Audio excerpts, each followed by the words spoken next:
চুক্তি অনুযায়ী বাংলাদেশের ৩৫,০০০ কিউসেক পানি পাওয়ার কথা, কিন্তু প্রায় পানি ১৪-১৫,০০০ কিউসেকে নেমে আসে।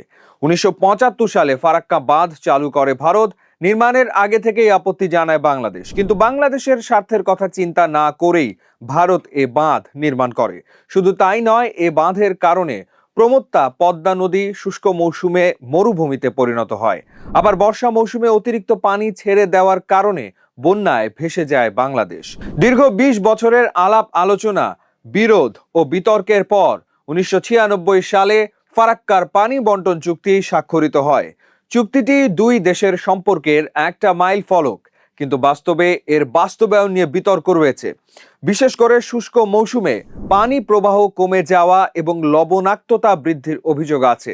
চুক্তি অনুযায়ী ফারাক্কা পয়েন্টে পানি ৭০,০০০ থেকে ৭৫,০০০ কিউসেকের মধ্যে থাকলে বাংলাদেশ ৩৫,০০০ কিউসেক পাবে, বাকিটা ভারত পাবে। আর ফারাক্কা পয়েন্টে পানি ৭০,০০০ কিউসেকের নিচে নেমে আসলে পানি দুই দেশের মধ্যে সমানে ভাগ হবে। এই পয়েন্টেই বাংলাদেশের পানি ৩৫,০০০ কিউসেকের নিচে নেমে আসে। ভারতের বক্তব্য, পরিবেশের পরিবর্তনের ফলে গঙ্গার পানি প্রবাহ কমে গেছে, তাই পানি কম।